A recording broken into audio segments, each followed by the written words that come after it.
If you're an Eagles fan like me, you've probably been watching the coaching carousel and wondering what's going on. It feels like every time we turn around, another offensive coordinator candidate is suddenly out of the picture, and honestly, it's starting to get a little weird. At first, you might think it's just bad timing or that the Eagles are being picky, but the truth is, there are a lot of layers to this. Some people are saying the job is suddenly undesirable, and I get why. When you hear about candidates withdrawing one after the other, you start to wonder what's really happening behind the scenes. Are they just not interested in the role? Or is there something about the organization that's making them hesitate? Now, I know a lot of fans wanted the Eagles to land a young, innovative offensive mind, someone who could bring fresh ideas and change the pace of the offense. And there was a time when that felt like the perfect move. But then you have to ask yourself what kind of direction the team actually wants. Do they want someone who's young and dynamic? Or do they want a veteran who can keep things steady and organized? I've been on the fence about it too, because both options have their pros and cons. On one hand, a young coach could bring creativity and a new energy, but on the other hand, you want stability and someone who can handle the pressure that comes with being in Philadelphia. The strange part is that the guy most fans were excited about, the one that seemed like the clear choice, ended up withdrawing his candidacy. And then, not long after, we see reports that the Ravens are requesting to interview him. That raises eyebrows because it makes you wonder if the Eagles are somehow being painted in a negative light or if there's a bigger narrative out there about the job. When you see a coach back out and then get interest from another team, it doesn't look great. It's like the candidate is saying, "I'm not sure about Philly," and that kind of uncertainty can spread fast. And once that idea starts circulating, it's hard to shake. When you step back and look at the bigger picture, there are two possibilities that stand out. Either the job is genuinely becoming less appealing, or the candidates believe they can do better elsewhere. Some people are saying that the Eagle structure is the issue. They're suggesting that the team might be too micromanaged, that the general manager and the head coach have too much control, and that the offensive coordinator would essentially be restricted. It's the kind of situation where you might not feel like you're truly building something, but rather just executing someone else's vision. That could be a major turnoff for coaches who want autonomy and a chance to show what they can do. But here's the thing that I think a lot of people are missing.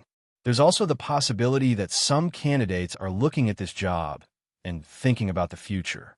They might be thinking, if I take this job, I could be the head coach next year. And that's not a wild thought, because the Eagles are a talented team with a strong foundation. If you come in and do your job the right way, you're essentially putting yourself in a position to take over the top spot. That's why it's so confusing that so many candidates are backing out. Because on paper, it should be a dream opportunity. You get to work with one of the best rosters in the league, and if you succeed, you're immediately a top candidate for a head coaching position. So why would coaches walk away from that? I've heard people suggest that they might think Nick Sirianni isn't going to last, that he could be gone in a year or two. And if that's the case, maybe they'd rather wait for the head coach job than take the coordinator position. They might be thinking, if Sirianni gets fired, I don't want to be stuck with the stigma of being part of that staff. It's not the most flattering theory, but it's possible. If a coach believes the head coach is on shaky ground, they might be hesitant to associate themselves with that situation. It's a calculated move, but it could explain why we're seeing so many withdrawals. Another idea floating around is that these candidates might want to bring in their own staff, especially their own offensive line coach. The Eagles have a strong and respected coaching setup, but some candidates might want to install their own people, and that could create friction.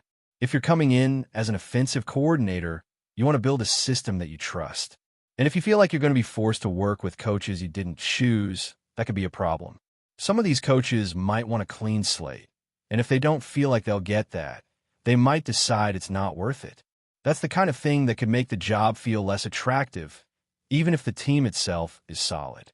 The weird thing is that, despite all the talk and speculation, the Eagles still have one of the most appealing rosters in the NFL. The talent is undeniable, and anyone who steps in should know what they're working with. The offense has proven it can be elite, and the defense is still one of the strongest units in the league. If you come in and do your job the right way, you're not just building a coordinator resume. You're positioning yourself for the highest level. So what's the issue? Why are so many people turning away from a job that seems like it should be a no-brainer. Maybe, honestly, the Eagles are just doing what they should be doing. Maybe they're narrowing down the candidates and letting people know that the window is closing. It's possible that some of these coaches are pulling out because they've been told they're not the top choice. That happens all the time in the NFL. Teams will interview candidates and then subtly let them know they're not the favorite, and some coaches decide to move on rather than waste time. We've seen that with coaches like Casey Schlosser, who looks like he's on track to become a head coach elsewhere. A lot of people were saying he was waiting for the Eagles to make a decision, but now it looks like he may be headed to Buffalo or Cleveland. It's hard not to feel like we're missing out on some of these names. What's frustrating is that the most popular candidates seem to be slipping away, and it feels like we're missing out on the excitement that came with the last time this happened. When the Eagles brought in Kellen Moore, it felt like a clean and obvious decision. He was on the market, we brought him in, and the rest is history. That season turned into a Super Bowl win, and the decision looked perfect. But this time, it's different. There's more competition, more uncertainty, and a lot more speculation. And while it's possible that the Eagles will still find the right coach, it's hard not to wonder if we're overthinking it or if there's something deeper going on. In the middle of all this, we did interview a coach from Miami, someone who has been in the system for a while and has experience working alongside the offensive coordinator there. It's the kind of move that makes sense if the Eagles are looking for continuity and someone who understands modern offensive concepts. But it also raises questions. Are we waiting for the Super Bowl to end before making a decision? Are we trying to avoid rushing into something? The timeline is unclear, and that uncertainty only adds to the tension. Eagles fans want answers, and we want them now, but the front office has always been known for moving at their own pace. Then there's the other news that slipped under the radar, but is still important. Joe Casper, who has been with the Eagles as a secondary coach for a while, just got a promotion. He's stepping into a bigger role, taking over responsibilities from the coach who's moving up to defensive coordinator. Now, some people were skeptical at first, and I get that. You want to see the results, and you want to see how players develop under him. But when you look at what he did with certain guys, it's hard to ignore. He's been involved in the development of players who have shown real improvement, and it's clear that he has respect within the building. When you hear players and staff speak highly of him, you have to take that seriously. I know some fans are quick to judge based on one or two players not developing as expected, but it's important to look at the bigger picture. Coaching isn't always about one standout star. It's about how you manage the whole unit, how you help players grow, and how you build a culture. And in Joe Casper's case, the signs are there that he's earned this promotion. He's been working hard, he's been consistent, and he's gained the trust of the team.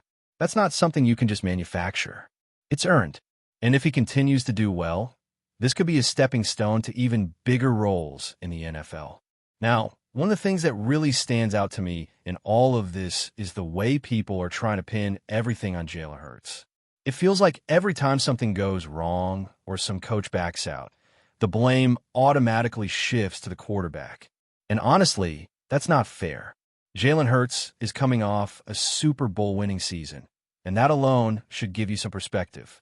But the narrative keeps circling back, like if the Eagles are struggling to land an offensive coordinator, it must be because the quarterback is somehow toxic or hard to work with. That's a lazy storyline, and it's not based on what we actually see on the field. Let's be real for a second. Jalen Hurts has elite weapons. You can argue about the offensive line, you can argue about the play calling, but you cannot argue that he has a talent group that is built to win. 2 elite receivers, a strong running game, and a defense that has consistently been one of the best in the league. If you're an offensive coordinator coming into that situation, you should be excited, not running away. The talent is there. The opportunity is there. The chance to build something special is there. So why are people acting like this is a poison job? It's not. It's a golden chance. And then you have the trade talk. This is the part that makes my head shake because it's so out there. People are floating these hypothetical scenarios like trading Jalen Hurts for Joe Burrow, and it's being treated like a serious conversation. I've seen clips, I've seen fans talking about it like it's a real possibility, and it's just wild. It's the kind of thing that makes you wonder if people are trying to create drama where there isn't any. Joe Burrow is a great quarterback, don't get me wrong. But the idea of trading a Super Bowl MVP who won the whole thing just last year for a quarterback who has injury issues and a similar supporting cast doesn't add up. Let's break it down without the hype. Joe Burrow has two elite receivers, just like Hurts. He has a less than stellar offensive line, just like Hurts. He has had injuries, and we've seen what happens when he gets hurt. The Bengals' success has been tied to his availability, and when he's not on the field, the team struggles. That's not a knock on him. It's just reality. And if you're thinking about trading for him, you have to think about what you're giving up. You're giving up a proven winner, a guy who just delivered a Super Bowl, and you're swapping him for a player who has not shown the same level of consistency over a full season. That's a risky move. But it's more than just risk. It's also about logic. If the Eagles were to trade for Burrow and then somehow end up with worse results, that would be a disaster. And let's not pretend that's impossible. The Bengals have missed the playoffs before, and if the Eagles were to have a down year with Burrow, people would be looking at the trade as a failure. Meanwhile, Hurts has proven he can get the team into the postseason and make plays when it matters. Even in a year where the offense is not perfect, Hurts still has the ability to keep the team competitive. And that's something you can't just replace. Another factor that people keep ignoring is the fact that Jalen Hurts is still young and improving. He's not a finished product, and he's not someone whose best years are behind him.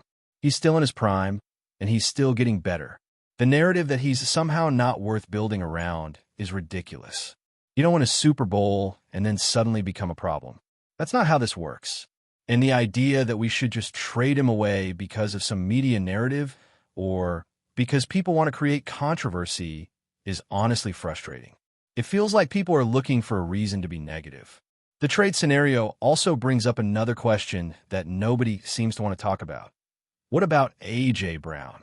If you're going to trade away your quarterback, you better have a plan for your top receiver. A.J. Brown is one of the best in the league, and he's a game changer. If the front office is even considering a move like that, you have to wonder if they're also thinking about moving Brown. And if that's the case, then the entire offense is in question. That's not something you want to mess around with, especially when you're already dealing with uncertainty at the coaching level.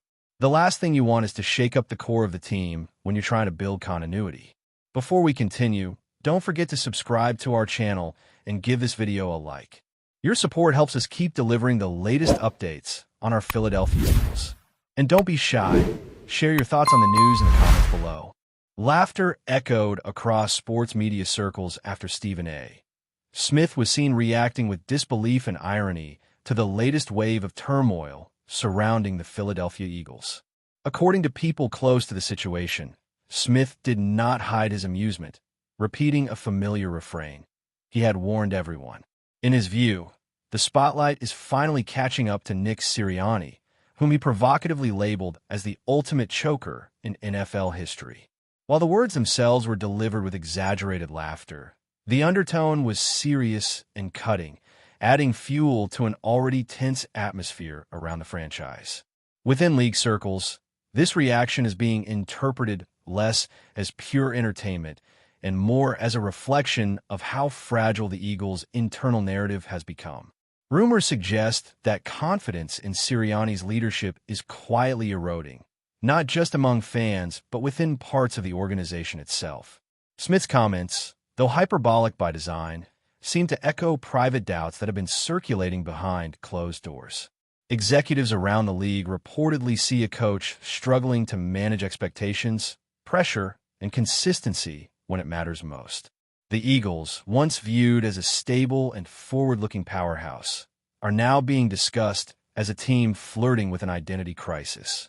Insiders speculate that locker room morale is uneven, with some players rallying behind the head coach, while others question the direction and messaging coming from the top.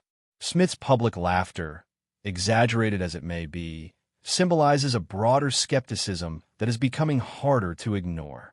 There is also growing chatter that ownership may soon be forced to confront uncomfortable questions.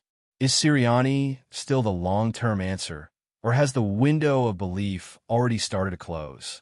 No official signals have been sent, but the noise surrounding the team continues to intensify. For now, Stephen A. Smith's reaction stands as a loud, mocking echo of a rumor gaining traction. The Eagles are no longer just fighting opponents on the field, but a creeping sense of doubt about who is leading them forward. That's it for this update. If you enjoyed the video and want to stay updated with exclusive news about our Philadelphia Eagles, be sure to subscribe to our channel and hit that like button. We can't wait to hear your thoughts in the comments. See you in the next video.